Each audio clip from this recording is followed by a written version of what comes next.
Here you go. Why are you handing me the melt stick? Man, just imagine being a kid again, your school bully pulls up for your lunch money, and you whip out the ultimate nullifier. The Cosmos have given the Marvel Universe an insane amount of content.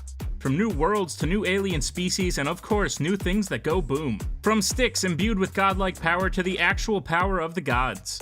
The weaponry in Marvel Comics is some of the most imaginative of any ever created. The ones that come from off-planet, don't even get me started. Okay, well, now you've gotten me started. Let's check out the strongest Marvel cosmic weapons right now. I'm particularly fond of these. I pulled them out of a place on Midgard called Texas. What could be more powerful than a literal unknown quantity capable of destroying just about anything? Believed to be omnipotent and all-powerful, the weapon known as the Heart of the Universe has left even the greatest beings in the cosmos dumbfounded. No one knows how this incredible weapon came to be, not even the Living Tribunal. Thanos once used it and he believed it was destroyed. However, the mysterious nature of this incredible weapon reappeared all on its own. The Heart of the Universe is probably the most powerful weapon to exist, but its quantity and capability is simply unknown. This makes it one of the most intimidating forces ever to grace the comic book page. The Ultimate Nullifier is believed by many, including Uatu the Watcher himself, to be the strongest weapon that the Cosmos ever produced. The Nullifier is legendary in Marvel lore, and was wielded by one of the greatest minds, Reed Richards, during Galactus' first attempt to eat their planet. The powers of the Ultimate Nullifier can be explained quite simply. It has the power to get rid of anything. Literally. If one concentrates hard enough, they can simply make their enemy vanish. However, there should be a giant warning label on this thing. If wielded incorrectly or set to maximum power, the Ultimate Nullifier has the ability to eliminate the entire universe. In the comics, entire multiversal timelines have been eradicated by the use of this great weapon. It's the ultimate cheat code, and using it presents such a danger to the universe that even the Watcher may be forced to intervene in its implementation. You know, I bet prior to the year 2018, you'd be hard-pressed to find a random person on the street who knew what the Infinity Gauntlet was. Now you're the odd one out if you don't know what this incredible piece of cosmic weaponry can do. The Gauntlet itself is powered by some of the strongest singularities in any universe, the Infinity Stones. Mind, space, soul, reality, power, and time, when combined, basically give the user the power to do anything they desire. They could snap away half of the universe in an instant, or use entire moons as projectiles. You throw another moon at me, and I'm gonna lose it. Wielding the Gauntlet takes an insane amount of ability. Even the great Tony Stark had to sacrifice his own life to use the mighty glove. The Infinity Gauntlet may go down in history as one of the strongest weapons ever imagined. In the MCU, the Cosmic Cube was retconned to be the first Infinity Stone we would see on screen, the Space Stone. However, in the Marvel Comics, the two are actually separate, and the Red Skull's weapon of choice stands all on its own, as a powerhouse cosmic weapon. And don't give up hope on seeing this in the MCU, because in the comics, there are multiple. The Cosmic Cubes are made of energy gathered from some of the most powerful beings in the universe, the Beyonders. The Cosmic Cubes are capable of creation and destruction, and all it takes is a strong will. Essentially, these Cosmic Cubes have the power to alter reality and grant wishes.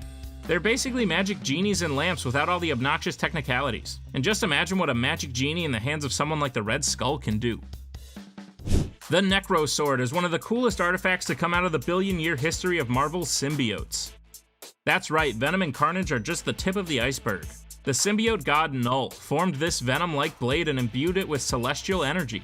It has the ability to shift its shape to better fit the user, and is most famous for its ability to absolutely wreck those who consider themselves gods.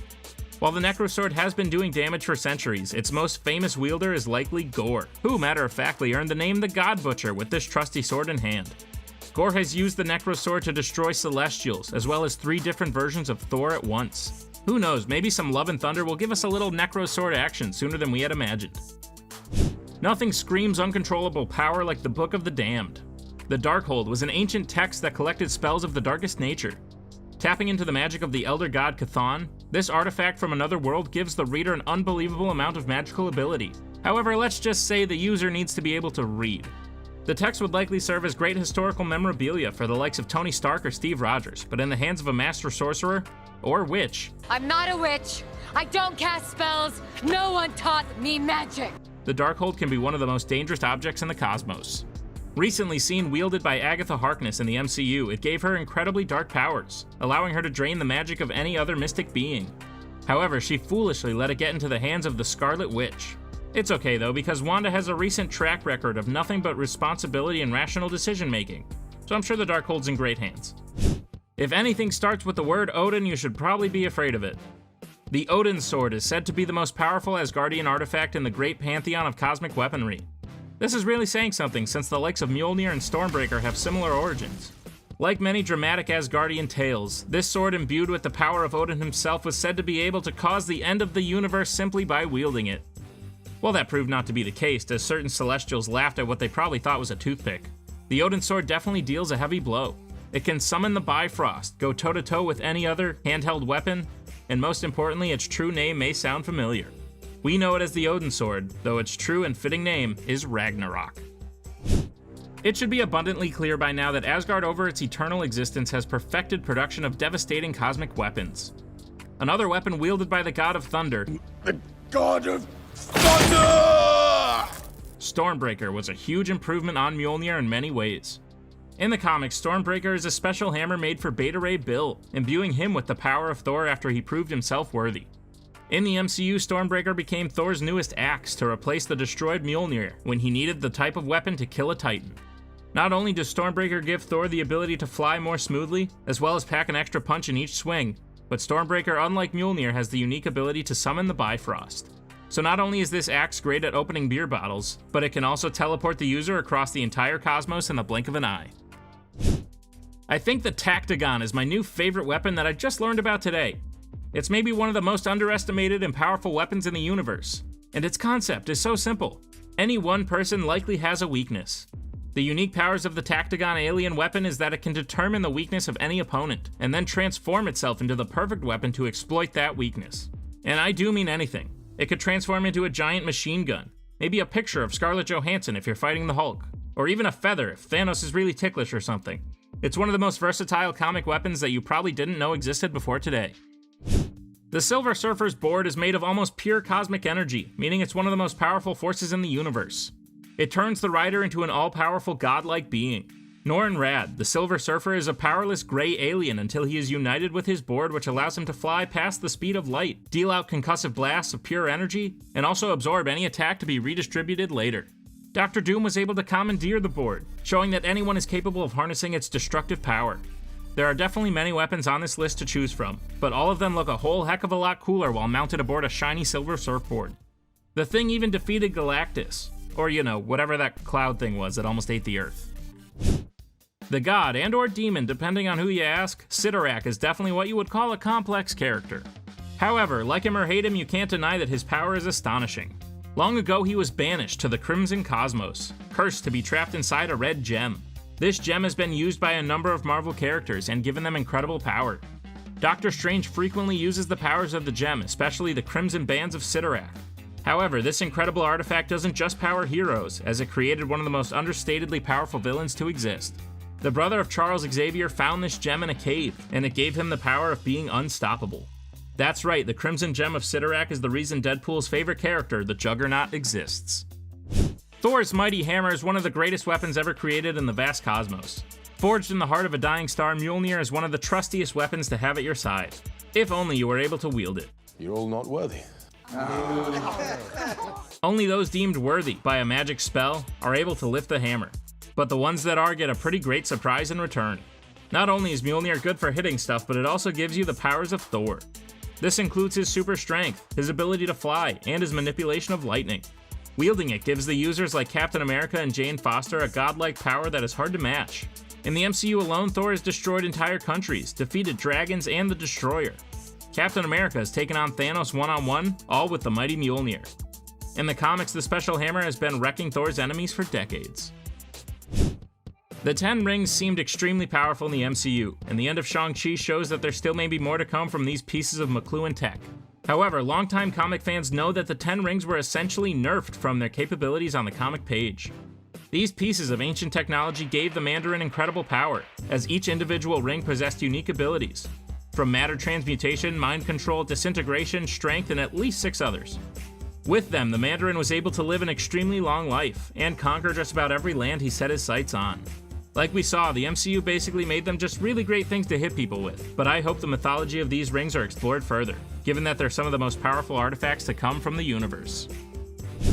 Okay, stop me when you know what I'm talking about. Incredible magical stones of immense power used by a godlike figure to enact his will. Of course, I'm talking about the Norn Stones. Admittedly, they are second rate to another set of stones, though it seems sometimes that they could overpower the Infinity ones. However, the Norn Stones are mystical Asgardian objects, often used by the trickster god Loki. These are essentially sentient rocks that can alter their power based on whoever is using them. Therefore, with a mind like Loki's, the Norn Stones are the perfect weapon to enact his mischievous ways, and sometimes dark and consequential actions. In the hands of the right person, weapons like these could hold an untold amount of power. Theoretically, some of these weapons could overpower all others if used properly. The Wand of Watum is certainly no exception. We've actually seen the wand in the MCU wielded by Wong in the defense of the Hong Kong Sanctum. However, its true full power was nowhere near displayed. The wand gives the wielder incredible power. It creates portals, heals people, locates anything, and most importantly, it has a unique ability to manipulate energy in such a way that it could even hold its own in a fight against the Infinity Stone. However, like I said, it takes someone with true mastery of the weapon to use it in such a way. Give Wong a break though, he wasn't the Sorcerer Supreme yet. I'm sure he would do much more with the Wand of Watum now than just wave it around like he did in 2016. Quantum bands are very cool cosmic artifacts that basically just prove Marvel and DC are the same thing with different names. The quantum bands are so named because obviously it just sounds cool to put quantum in front of everything. Oh, and also these bands are capable of tapping into the subatomic powers of the quantum realm. The reason for the DC comparison is quite simple. The quantum bands basically have the exact same abilities as the Green Lantern Corps' Rings of Power. They can manifest physical energy constructs into any shape the wielder desires. They were most notably used by the Avenger Quasar, who definitely isn't Green Lantern, so stop asking about it. They're very handy tools when in the hands of someone who knows how to use them. Listen, any chance I get to talk about this thing, I'm going to go off. One of the most deceptively powerful weapons in the MCU exists on the planet of Sakaar. That's right, folks, we're talking about the Melt Stick. Oh, good. Yeah, come on. I think you're gonna like this. Wielded by Topaz, the right-hand henchwoman to the Grand Master of Sakaar, the Melt Stick is a ball on the end of a stick. That's it. Oh, and also anytime the ball and the stick touches someone, they melt. The Grand Master uses it for not-so-ceremonial executions. And my god, an army where each one of the soldiers has one of these would rule over any planet in the galaxy.